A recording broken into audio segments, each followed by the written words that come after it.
We are taught to chase perfection like it's the ultimate goal. Flawless behavior, flawless appearance, flawless outcomes. But perfection is a mirage. The more you chase it, the more you disconnect from who you really are. True transformation doesn't come from polishing yourself to please the world. It comes from embracing every part of you, even the messy, flawed, and broken pieces. Wholeness means accepting your contradictions. It means recognizing that your strength is born from vulnerability, that your wisdom includes past mistakes, and that your light exists alongside your shadow. This isn't about giving up on growth. It's about growing from the truth of who you are, not from the lie of who you think you should be. When you stop chasing perfection and begin to honor your wholeness, you'll find a kind of peace and power that no ideal image could ever give you. From a young age, we're conditioned to believe that we must become perfect in order to be worthy. Perfect in how we look, act, feel, and even think. We chase the image of flawlessness because we think it will protect us from judgment, rejection, and failure. But perfection isn't a path to freedom, it's a mask. And the longer you wear it, the more you disconnect from your soul. The soul is not interested in perfection, it's interested in truth. It doesn't care about how polished or admired you appear. It cares about how deeply you live, how honestly you feel, and how courageously you show up. When you try to be perfect, you hide your pain, you suppress your doubts, you mute your voice, and in doing so, you silence the very parts of you that carry your authenticity. The need to be perfect creates a false self, one that is crafted for approval, not self-discovery. You become more concerned with managing others' perceptions than listening to your own intuition. You start performing instead of living, and every performance requires you to leave parts of yourself backstage. The insecure parts, the angry parts, the sad parts. These aren't flaws, they're fragments of your wholeness. The more you push them away in the name of perfection, the more fragmented you become. This mask of perfection is seductive because it offers temporary praise and validation. People may admire your control, your consistency, your polish, but inside you begin to feel hollow, because deep down you know the image you're projecting isn't the full picture of who you are, and the longer you hide behind that image, the more distant your true self becomes.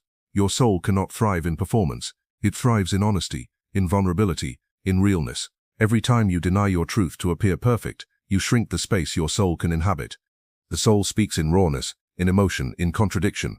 It doesn't mind your chaos, it embraces it. But when you live to appear perfect, you disconnect from your soul's language. You become fluent in self-criticism instead of self-compassion. You start chasing goals that don't feed you, relationships that don't see you, and lives that don't reflect you. That disconnection leads to burnout, anxiety, depression, not because you're weak, but because you're misaligned. You're not living from your center, you're living from a shell. Perfectionism also kills creativity. The soul is naturally creative. It wants to express, explore, and evolve. But when you're consumed with doing things the right way, you limit yourself to safe paths. You stop experimenting. You stop taking emotional risks. And most importantly, you stop being present. Perfection keeps you future-focused, always planning, fixing, optimizing, but the soul lives in the present. It lives in the messy process, not the finished product. Healing begins when you start removing the mask piece by piece. When you let someone see your anxiety instead of pretending you're fine. When you speak your truth even if it's not polished. When you rest instead of overachieve. These small acts of rebellion against perfection are how you return to your soul. They're how you begin to hear its whisper again. You might fear that if you drop the mask, people will reject you. But the truth is, those who only love your perfection don't love you. They love the image. And you don't need more people who validate your performance. You need people who can hold space for your truth. But first you have to hold that space. You have to stop judging the parts of you that don't match the perfect ideal. That's the real work. Not becoming better, but becoming whole. Perfection tells you to edit your story until it's impressive. The soul tells you to tell the truth, even when it's painful. Perfection tells you to be strong all the time. The soul says, let yourself be soft. Perfection says, don't make mistakes. The soul says, mistakes are how I grow. One voice traps you in fear, the other leads you to freedom. Letting go of perfection doesn't mean you stop striving.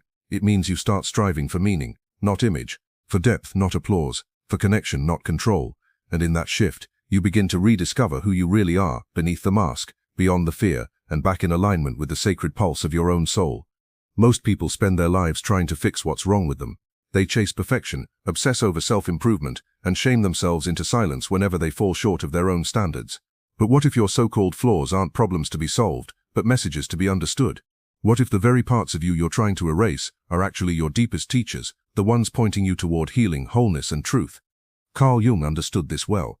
He saw the psyche not as something to be cleaned up, but as something to be made conscious. The goal wasn't perfection, it was integration. That means every trait, every impulse, every shadow part of you has meaning. Not all of it is to be acted on, but all of it is to be honored, studied, and listened to, because everything within you is trying to lead you somewhere deeper, even the parts you hate. Take anger, for example. Most people suppress it. label it as bad, and try to stay calm at all costs. But anger often points to buried boundaries or unmet needs. It doesn't mean you're broken, it means something matters. Anxiety, too, is often dismissed as a weakness.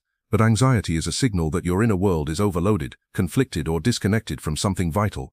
It's your soul waving a red flag, not a flaw in your design. Depression may not be a sign you're failing at life. It might be a call to stop pretending, to grieve the unlived life, or to reconnect with something lost. Wholeness doesn't begin when you fix these things. It begins the moment you turn toward them with curiosity rather than contempt. The moment you ask, "What are you here to teach me?" instead of "How do I get rid of you?" That shift from rejection to relationship is where healing begins. Because when you accept your flaws as teachers, you stop fighting yourself and start becoming yourself. There is a dangerous illusion in modern culture that says you must be flawless to be lovable, valuable, or strong. That if you have doubts, fears, addictions, insecurities, you're failing. But Jung would say the opposite. The one who is unconscious of their flaws is in greater danger than the one who sees them clearly. Self-awareness is not self-shaming. It is self-liberation. When you bring your flaws into the light, you reclaim your power. You stop being controlled by them and start understanding them. Think of it like this. Every flaw you carry has a story. That insecurity, it probably started as a defense when you were criticized or abandoned. That perfectionism, maybe it was the only way to feel safe in a chaotic childhood. That self-doubt, it might have begun as protection from disappointment or failure. When you see the roots, you stop blaming yourself. You begin to feel compassion, and compassion is the bridge between fragmentation and wholeness. This is not about romanticizing your wounds. It's about honoring the intelligence of your inner world. Your psyche is not random. Your struggles are not failures. They are feedback. When you learn to interpret that feedback, you grow, not by erasing who you are, but by integrating who you've been. This approach also softens your relationship with others. When you stop hiding or hating your own flaws, you stop judging others for theirs. You begin to see that everyone is carrying invisible burdens, secret fears, and hidden longings. Wholeness allows for humanity.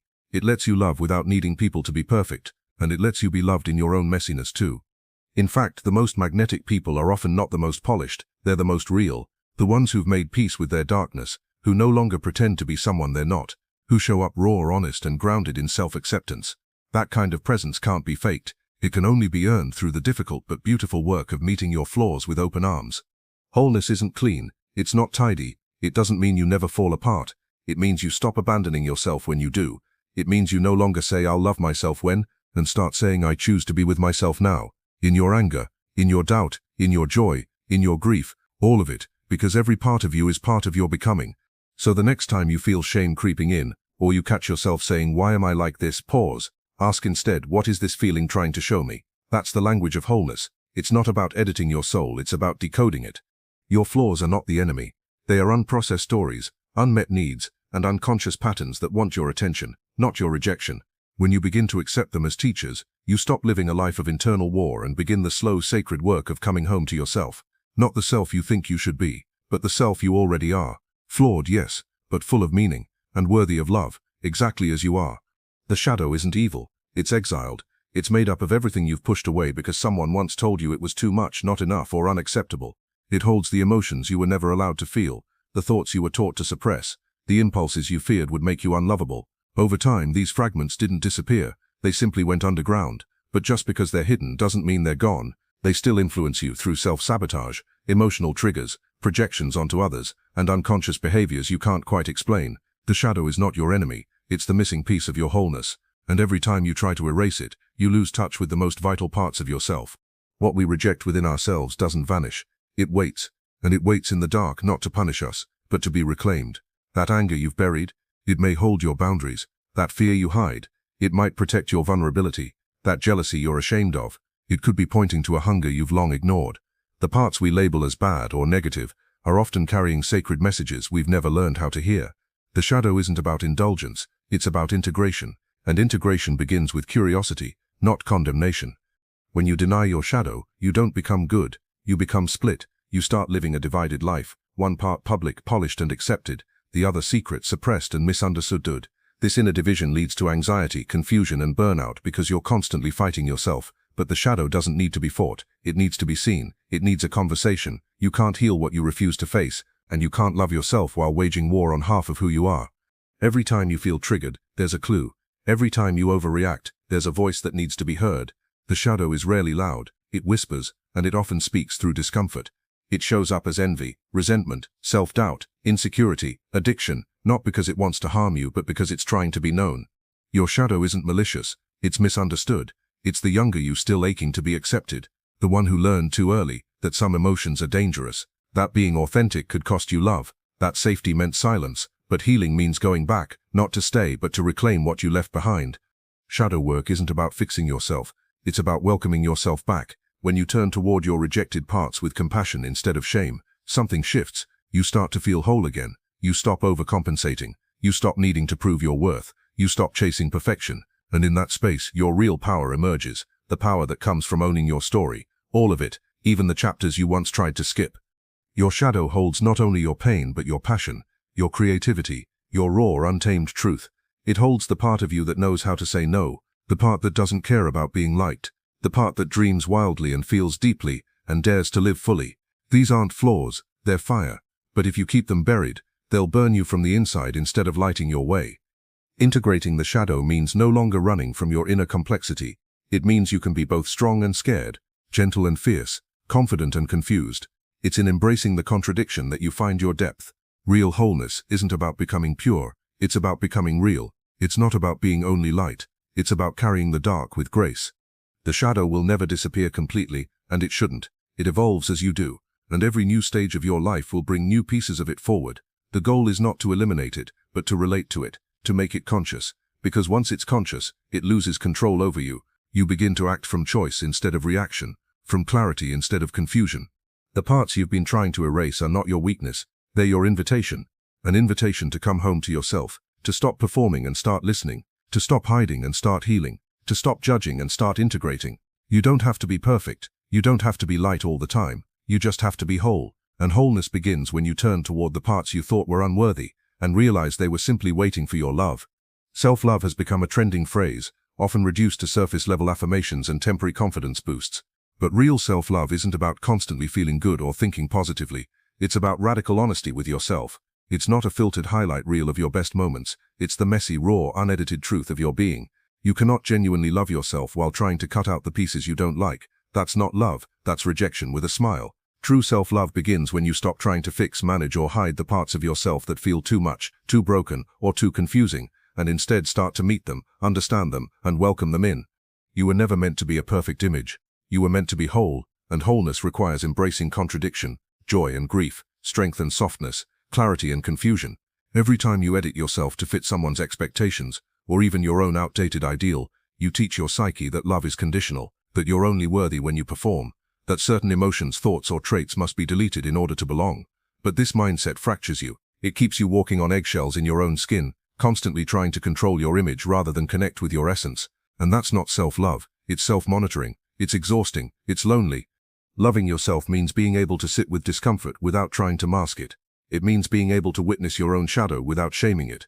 It means recognizing that even your most chaotic emotions carry wisdom, and even your ugly traits are rooted in something human, vulnerable, and worth understanding. When you embrace yourself as you are, not as you wish you were, you begin to experience inner peace, not because you've become someone else, but because you've stopped fighting who you already are. You can't edit your way to authenticity. You can't cut out fear, doubt, anger, or sadness without also cutting off your depth, creativity, and compassion. Your imperfections don't disqualify you from love. They're the very reason you need it. They're what make you real. Self-love isn't a reward you get after becoming a flawless version of yourself. It's a practice.